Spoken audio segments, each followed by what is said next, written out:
right, we got the bed made. Turned out pretty good. Now I'm gonna make a screen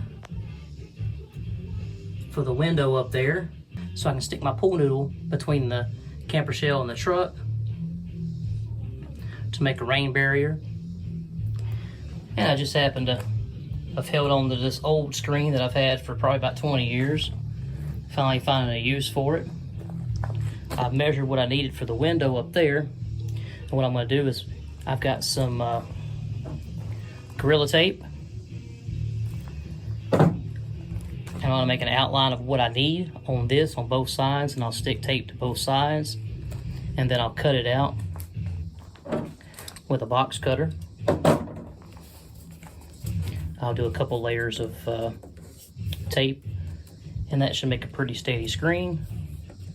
And then I'll be able to either use Velcro up there, or even like some painter's tape to hold it in place, because painter's tape comes off pretty easily without leaving too much residue. Alright everyone, here is the finished product of the screen itself. You see I made an outline using the Gorilla Tape on both sides. Made it really thick, made it like a little rubber mat.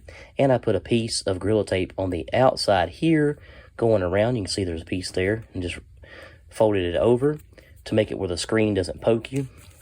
And that works really good. And I can go back and attach sticky Velcro on this if I wanted to, so it'll stick to the carpet that's on the camper shell itself.